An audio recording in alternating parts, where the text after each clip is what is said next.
Mi tío Raúl siempre fue un hombre callado, de esos que prefieren escuchar antes que hablar. Tenía una forma de mirar que te hacía sentir que sabía más de lo que decía, como si cargara con secretos que no quería soltar. Durante toda mi vida lo vi como alguien fuerte, inquebrantable, pero había un tema que lo transformaba por completo. Cada vez que alguien mencionaba el campo, los ranchos o la vida rural, algo en sus ojos cambiaba. Se oscurecían, como si una sombra le cruzara por dentro. Y entonces se callaba. Yo, siendo un adolescente entrometido, le insistía para que me contara historias de cuando era joven. Sabía que había crecido en un rancho porque mi madre lo mencionó alguna vez de pasada, pero nunca con detalles. Mi tío Raúl simplemente esquivaba las preguntas, cambiaba de tema o se levantaba de la mesa como si de pronto tuviera algo urgente que hacer. Fue hasta que cumplí 21 años, en una reunión familiar, donde el tequila había corrido más de la cuenta, cuando finalmente se sentó a mi lado y me dijo que era momento de que supiera la verdad. Lo hizo con la mirada fija en el suelo, sin un gramo de dramatismo, como quien confiesa algo que lleva demasiado tiempo pudriéndose por dentro. Me dijo que lo que me iba a contar no se lo había dicho a nadie más que a su esposa, y que ella tampoco había querido volver a hablar del tema. Lo soltó todo de una vez, como si necesitara sacárselo del pecho antes de que el peso lo terminara de hundir. Esta es la historia que me contó, de mi tío Raúl. Creció en un rancho ganadero, ubicado en una zona tan remota del norte de México, que para llegar había que recorrer casi 3 horas por caminos de terracería desde la carretera principal. El rancho no tenía nombre oficial, al menos no uno que apareciera en ningún registro. La gente de los alrededores simplemente lo conocía como El Encino, por un árbol enorme y retorcido que se alzaba en la entrada de la propiedad, tan viejo que nadie recordaba cuándo había brotado de la tierra. El rancho pertenecía a la familia Montero, una estirpe de ganaderos que llevaba generaciones trabajando esas tierras. Don Epitacio Montero era el patriarca, un hombre corpulento, de manos gruesas y voz ronca, que gobernaba el rancho con mano de hierro.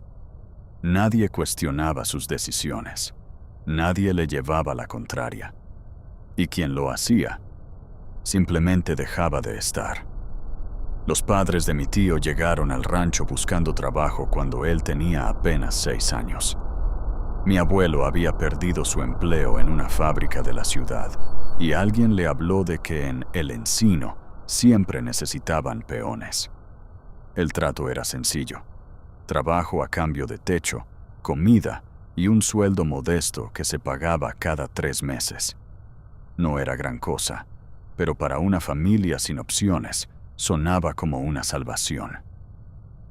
Al principio, todo parecía normal. El rancho era grande, con varias hectáreas de pastizales secos rodeados de cerros pelones. Había una casa principal de piedra y adobe donde vivían los Montero, y alrededor se distribuían unas 10 casitas pequeñas donde habitaban los trabajadores y sus familias. Había un corral enorme para el ganado, un establo viejo, una bodega y, más alejado de todo, un granero que a mi tío siempre le pareció fuera de lugar. El granero estaba a unos 300 metros de las demás construcciones, casi al borde de un arroyo seco que solo llevaba agua en temporada de lluvias. Era una estructura de madera oscura, con el techo a 2 aguas y las paredes cubiertas de un musgo verdoso que le daba un aspecto enfermizo. Las puertas estaban siempre cerradas con un candado grueso. Lo extraño era que nadie usaba ese granero. No se guardaba grano ahí, ni herramientas, ni nada que mi tío pudiera ver. Simplemente estaba ahí, cerrado, como si fuera parte del paisaje que nadie debía tocar. Cuando mi tío le preguntó a su padre por qué ese granero estaba siempre cerrado, mi abuelo le respondió con una frase cortante. Ahí no te metas. No hubo explicación, no hubo contexto, solo una orden seca que mi tío, siendo un niño obediente, acató sin rechistar. Pero la curiosidad no se apaga con órdenes, se alimenta de ellas. Con el tiempo, mi tío fue notando cosas que no cuadraban. Los trabajadores del rancho eran gente dura, acostumbrada al sol y al trabajo pesado.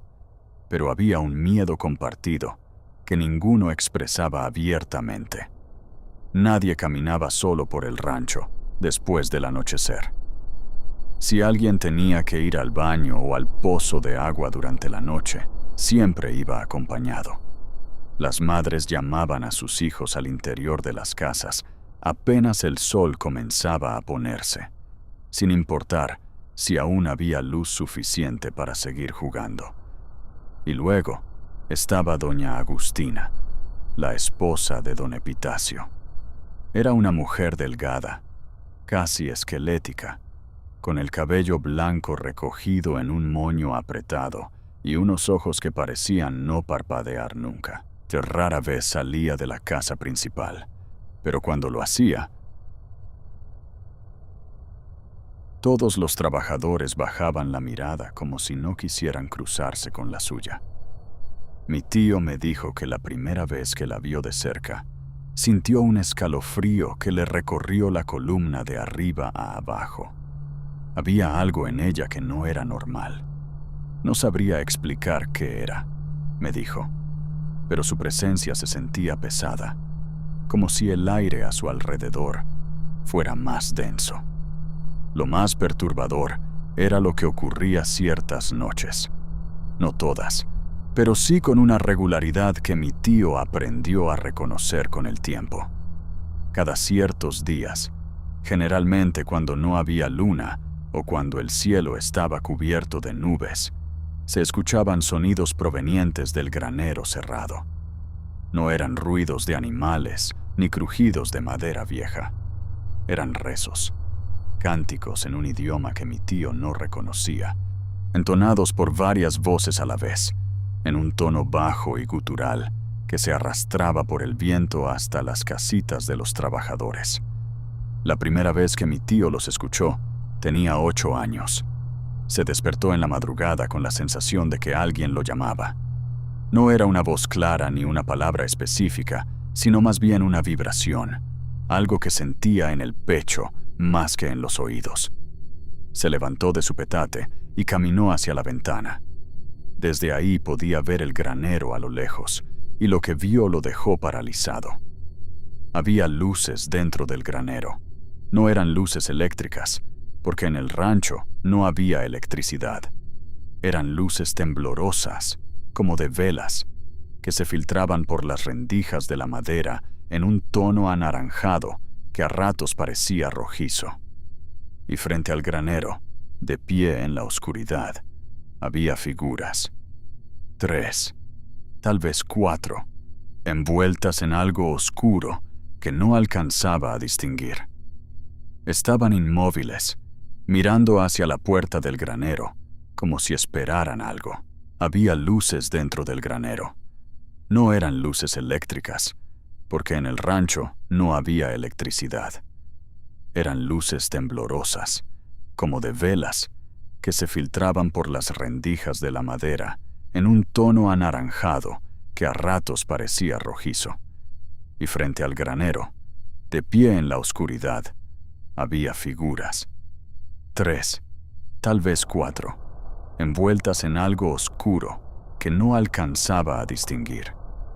Estaban inmóviles, mirando hacia la puerta del granero, como si esperaran algo. Mi tío quiso gritar, llamar a su padre, pero ningún sonido salió de su boca. Sintió que las piernas le temblaban y que el frío de la noche se le metía hasta los huesos, a pesar de que era pleno verano y la temperatura no bajaba de los 30 grados.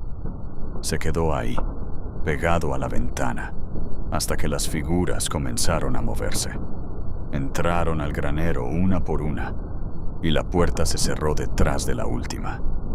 Los cánticos se intensificaron durante unos minutos, y luego, de golpe, todo se detuvo. El silencio regresó como si nada hubiera pasado. A la mañana siguiente, mi tío le contó a su madre lo que había visto. Ella lo miró con una expresión que él nunca olvidó. No era sorpresa ni incredulidad. Era miedo puro, el tipo de miedo que solo tienen las personas que ya saben exactamente de qué les están hablando. Le agarró la cara con ambas manos, lo miró fijamente a los ojos y le dijo: «Nunca vuelvas a mirar por esa ventana de noche. Y nunca, jamás, te acerques a ese granero. ¿Me entiendes?». Mi tío asintió, asustado más por la reacción de su madre que por lo que había visto. Pero el daño ya estaba hecho. La semilla de la curiosidad y el terror ya estaba plantada. Si te está gustando esta historia, te invito a que te suscribas al canal. Tu apoyo me permite seguir trayendo más relatos como este. Ahora, continuemos.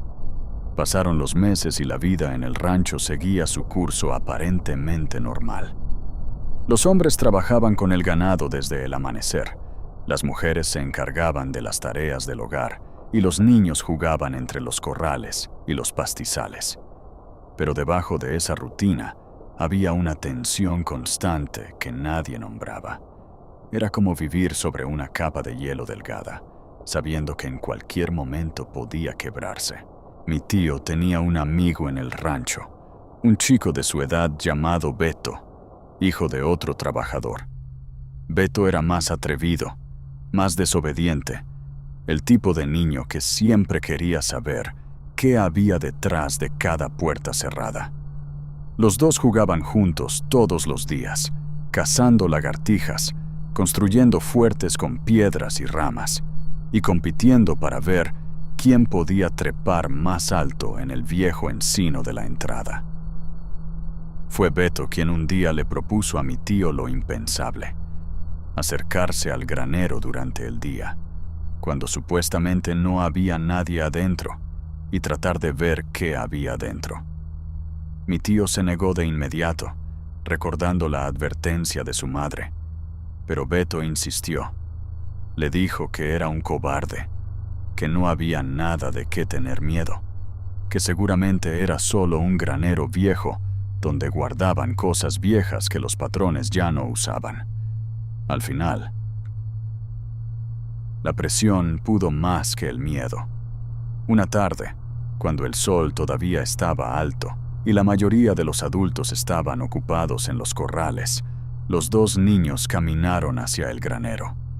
Mi tío me contó que con cada paso que daban, la sensación de incomodidad crecía. Era como si el aire se hiciera más espeso, más difícil de respirar. Pero siguieron adelante. Al llegar, se encontraron con la puerta cerrada, con el candado de siempre. Beto rodeó la estructura buscando alguna abertura, alguna rendija lo suficientemente grande como para mirar al interior. La encontró en la parte trasera, una tabla rota que dejaba un hueco de unos 20 centímetros. Beto se acercó primero y pegó el ojo al hueco. Lo que pasó después todavía le provoca escalofríos a mi tío cuando lo recuerda. Beto se quedó quieto durante unos segundos y luego retrocedió de golpe, tropezándose con sus propios pies y cayendo al suelo. Estaba pálido, con los ojos abiertos de par en par y los labios temblando. Mi tío le preguntó qué había visto, pero Beto no podía hablar. Solo negaba con la cabeza mientras intentaba ponerse de pie, con las manos temblorosas agarrándose de la pared del granero. Mi tío, movido por una mezcla de miedo y curiosidad que no pudo controlar, se acercó al hueco y miró. El interior del granero estaba oscuro, pero la poca luz que se filtraba por las rendijas era suficiente para distinguir ciertas formas. En el centro del espacio había una mesa larga, como un altar, cubierta con una tela negra. Sobre él había objetos que mi tío no supo identificar al momento. Recipientes de barro, velas gruesas apagadas, figuras talladas en madera que representaban formas humanas deformadas.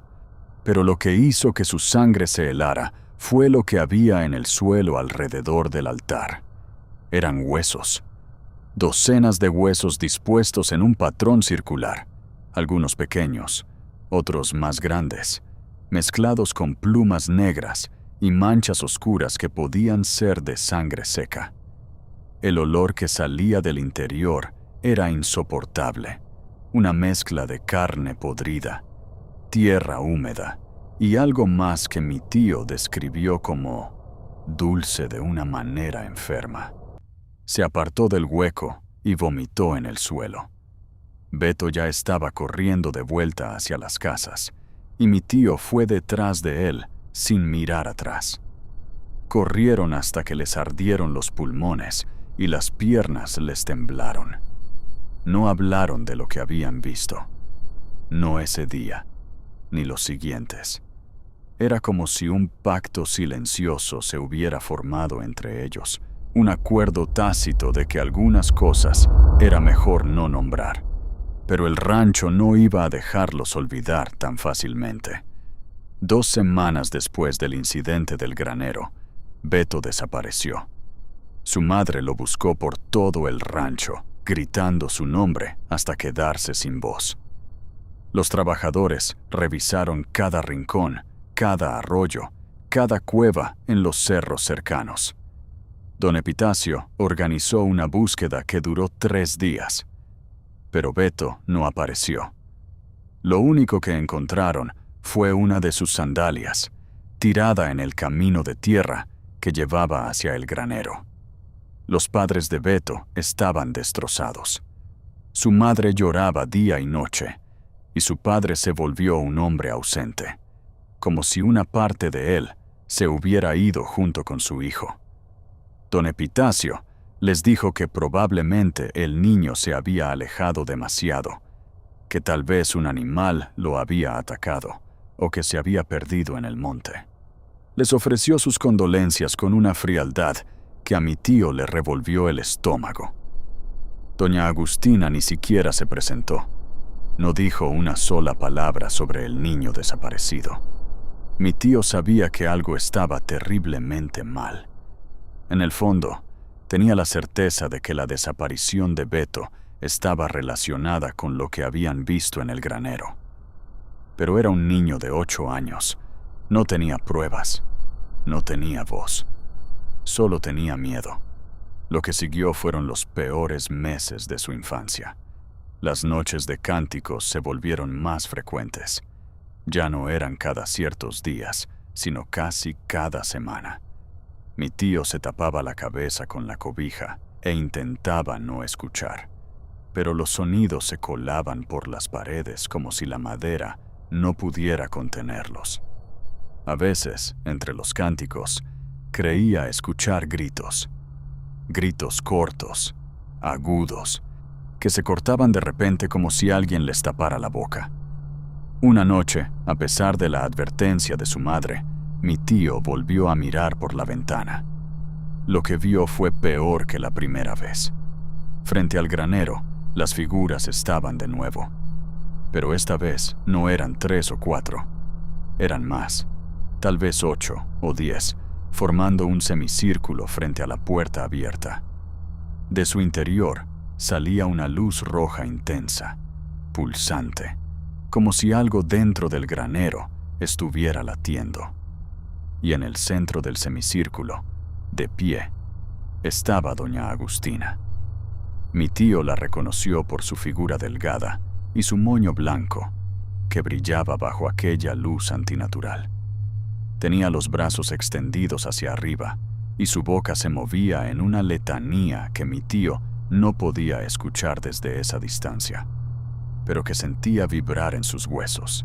Lo peor fue lo que vio a los pies de doña Agustina. Había algo en el suelo, algo pequeño que no se movía.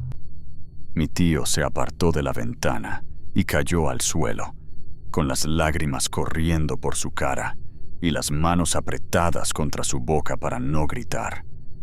Esa noche supo, con la certeza que solo da el terror absoluto, que Beto no se había perdido en el monte. Beto no había sido atacado por ningún animal. Beto había sido llevado al granero. Al día siguiente, mi tío le contó todo a su padre. Le habló del granero, de los huesos, del altar, de las figuras nocturnas y de lo que creía que le había pasado a Beto. Mi abuelo lo escuchó en silencio, con el rostro cada vez más tenso. Cuando mi tío terminó, su padre se quedó callado durante un largo rato. Luego se levantó, cerró la puerta de la casita y le dijo algo que confirmó todos sus miedos. «Lo sé», dijo mi abuelo. «Yo también lo he visto. Pero si abres la boca, nos van a matar a todos». Resulta que mi abuelo llevaba meses observando cosas extrañas, pero había guardado silencio por la misma razón que todos los demás trabajadores del rancho: miedo. Los Montero no eran solo ganaderos. Lo que hacían en ese granero era algo que venía de generaciones atrás, algo que les había dado su riqueza, sus tierras y un poder que iba más allá de lo que se podía explicar con lógica. Los trabajadores que intentaban irse del rancho sin permiso desaparecían, igual que Beto. Los que se quedaban y obedecían las reglas podían vivir en relativa paz, siempre y cuando no vieran demasiado. Mi abuelo había decidido que era momento de sacar a su familia de ahí, pero no podía hacerlo abiertamente. No podía simplemente empacar sus cosas y marcharse, porque los Montero controlaban cada salida del rancho. Los caminos eran vigilados por peones leales a don Epitacio, hombres que obedecían sin preguntar y que, según se rumoreaba, también participaban en las ceremonias del granero. El plan tardó semanas en tomar forma. Mi abuelo contactó en secreto a un primo lejano que vivía en un pueblo a unos 100 kilómetros de distancia. Le mandó un mensaje a través de un vendedor ambulante que pasaba por el rancho cada cierto tiempo, pidiéndole que lo esperara con una camioneta en un punto específico del camino de terracería, a medio camino entre el rancho y la carretera principal. La fecha elegida fue una noche de tormenta, cuando el ruido de los truenos y la lluvia cubrirían el sonido de sus pasos y la oscuridad los haría invisibles. La noche de la huida, mi tío recuerda cada detalle con una claridad dolorosa. La lluvia caía a raudales, convirtiendo los caminos de tierra en ríos de lodo. Los relámpagos iluminaban el paisaje por fracciones de segundo, mostrando los cerros pelones y las siluetas de las casas del rancho como fotografías fantasmales. Su madre llevaba a su hermana menor en brazos, envuelta en una cobija para protegerla de la lluvia. Su padre cargaba un morral con lo poco que pudieron tomar sin levantar sospechas. Algo de ropa, unos cuantos pesos ahorrados y una imagen de la Virgen de Guadalupe que su madre se negó a dejar atrás. Caminaron en la oscuridad total, guiados únicamente por la memoria que mi abuelo tenía del camino. Cada trueno los hacía encogerse, no por el sonido, sino porque cada relámpago los dejaba expuestos durante un instante, visibles para cualquiera que pudiera estar mirando. A mitad del camino, algo pasó que mi tío nunca ha podido explicar. La lluvia se detuvo de golpe. No fue una pausa gradual. No fue que las nubes se dispersaran poco a poco. Fue como si alguien hubiera cerrado una llave. De un segundo a otro, el silencio era absoluto. No había viento, no había grillos, no había nada. Solo el goteo del agua que caía de las ramas de los arbustos. Y entonces escucharon los cánticos. Venían de atrás, desde la dirección del rancho. Eran tenues al principio, casi imperceptibles, pero iban creciendo como si se acercaran. Las mismas voces guturales, el mismo idioma que mi tío no reconocía, la misma vibración que se sentía en el pecho. Mi abuela comenzó a rezar en voz baja, apretando a la niña contra su pecho. Mi abuelo aceleró el paso, casi arrastrando a mi tío por el brazo. «No miren atrás», susurró. «Pase lo que pase, no miren atrás». Pero mi tío miró. No pudo evitarlo. Giró la cabeza apenas unos grados, lo suficiente para ver sobre su hombro, y lo que vio le persiguió durante el resto de su vida. En la oscuridad del camino, a unos 50 metros detrás de ellos, había una figura. No caminaba, se deslizaba, como si sus pies no tocaran el suelo. Era alta, mucho más alta de lo que cualquier persona debería ser, y estaba envuelta en algo negro que se confundía con la noche. Pero lo que mi tío nunca pudo olvidar fue la cara. Bajo un relámpago tardío que iluminó el cielo por un instante, vio el rostro de doña Agustina. Sus ojos estaban completamente negros, sin blanco, sin iris. Solo dos pozos de oscuridad que lo miraban fijamente. Y sonreía. Una sonrisa ancha, antinatural, que se extendía más allá de lo que un rostro humano debería permitir. Mi tío dejó escapar un grito que su padre ahogó tapándole la boca con la mano. Corrieron como nunca en su vida, tropezando con piedras y raíces, resbalando en el lodo, sin importar nada más que alejarse de aquella cosa que los seguía. No saben cuánto tiempo corrieron. Pudieron ser minutos o pudieron ser horas. Pero en algún momento, los cánticos cesaron. La lluvia regresó con la misma brusquedad con que se había ido, y a lo lejos, entre la cortina de agua, vieron las luces de una camioneta. Era el primo de mi abuelo, esperándolos exactamente donde habían acordado. Se subieron al vehículo empapados, temblorosos y sin aliento. Mi abuelo le gritó a su primo que arrancara, que no parara por nada del mundo. Y así lo hizo. La camioneta avanzó por el camino de terracería a una velocidad que en condiciones normales hubiera sido suicida. Pero nadie se quejó. Nadie habló durante todo el trayecto. Solo el sonido del motor y la lluvia golpeando el techo de la camioneta. Llegaron al pueblo del primo al amanecer.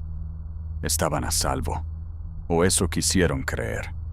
La familia nunca volvió al rancho. Se establecieron en otro estado, cambiaron de rutina, y mi abuelo encontró trabajo en una fábrica. Hicieron todo lo posible por dejar atrás lo que habían vivido. Pero algunas cosas no se quedan donde las dejas. Mi tío me contó que durante años tuvo pesadillas con el granero. Soñaba que estaba dentro, rodeado de velas y huesos, con las figuras encapuchadas mirándolo en silencio. A veces soñaba con Beto, que le hablaba desde algún lugar oscuro, pidiéndole que volviera, que lo sacara de ahí. Se despertaba empapado en sudor, con el corazón a punto de salírsele del pecho y la certeza de que alguien lo observaba desde la esquina de su habitación. Su madre tampoco se libró. Desarrolló un insomnio crónico que la acompañó hasta el día de su muerte. No podía dormir sin dejar una vela encendida, y cada noche, antes de acostarse, recorría la casa revisando cada puerta, cada ventana, cada rincón. A veces murmuraba que los escuchaba, que los cánticos la seguían, que doña Agustina sabía dónde estaban. Con el tiempo, la familia se enteró de que el rancho había sido abandonado. Los trabajadores se fueron marchando uno por uno, y los Montero eventualmente desaparecieron sin dejar rastro. Nadie supo qué fue de don Epitacio ni de doña Agustina. Las autoridades nunca investigaron porque, en aquel rincón olvidado del país, nadie denunciaba nada. El rancho quedó vacío, tragado por el monte y el polvo, como si la tierra misma quisiera borrarlo del mapa. Pero los rumores no murieron con el rancho. Gente que ha pasado por la zona afirma que el granero sigue en pie, a pesar de que el resto de las construcciones se han derrumbado. Dicen que de noche se ven luces en su interior, las mismas luces temblorosas y rojizas que mi tío vio siendo niño. Algunos arrieros y viajeros que han acampado cerca del lugar aseguran haber escuchado cánticos y gritos que vienen del viento, como si la tierra misma estuviera repitiendo lo que alguna vez se hizo sobre ella. Hace unos años, un grupo de cazadores que se adentró en la zona encontró algo que los hizo salir corriendo sin mirar atrás. En el interior del granero, según contaron después, en una cantina del pueblo más cercano, encontraron el altar todavía intacto. La tela negra seguía ahí, cubierta de polvo pero entera. Los recipientes de barro estaban en su lugar. Y en el suelo, formando el mismo patrón circular que mi tío había visto décadas atrás, estaban los huesos. Algunos parecían antiguos, amarillentos y frágiles, pero otros, dijeron los cazadores con la voz quebrada, parecían recientes. Eso significa que alguien o algo sigue usando ese lugar. Mi tío Raúl vivió el resto de su vida con el peso de aquella experiencia.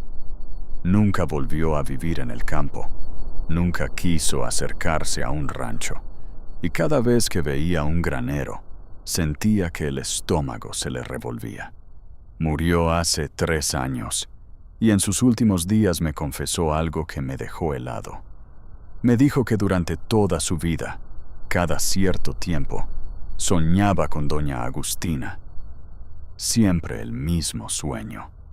Ella estaba de pie al final de un camino de tierra, con su moño blanco y sus ojos negros, sonriendo con esa sonrisa imposible.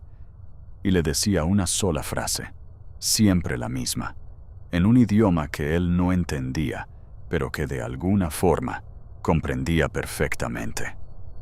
Todavía no termino contigo. Nunca quise averiguar dónde está ese rancho.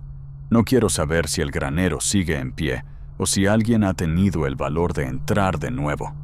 Hay lugares en este mundo que no deberían ser tocados, secretos que no deberían ser desenterrados y puertas que, una vez abiertas, no se pueden cerrar. Mi tío me pidió que nunca buscara el encino, y es una promesa que pienso cumplir. Que si algo aprendí de su historia, es que hay cosas que te siguen sin importar cuánto corras. Y lo que se hizo en ese granero, lo que los monteros sembraron en esa tierra con sus rituales y sus sacrificios, no se queda quieto, no descansa, no perdona. Algunas veces, cuando estoy solo en casa y la noche está particularmente silenciosa, me parece escuchar algo lejano, un murmullo, un cántico apenas perceptible que viene de ninguna parte y de todas partes a la vez. Probablemente sea mi imaginación. Probablemente sea el viento o el sonido de las tuberías o cualquier otra explicación racional. Pero una parte de mí, esa parte que heredó el miedo de mi tío Raúl, sabe que no es nada de eso. Y entonces hago lo único que puedo hacer. Me tapo la cabeza con la cobija, cierro los ojos y espero a que amanezca. Porque en la oscuridad nunca se sabe quién está mirando. Si llegaste hasta aquí, te agradezco de corazón por acompañarme en esta historia. No olvides suscribirte al canal y activar la campanita para no perderte los próximos relatos. Tu apoyo es lo que mantiene vivo este espacio. Nos vemos en el siguiente video. Y recuerda, si alguna vez te encuentras con un lugar que todo el mundo evita, hazles caso. Algunas advertencias existen por una muy buena razón.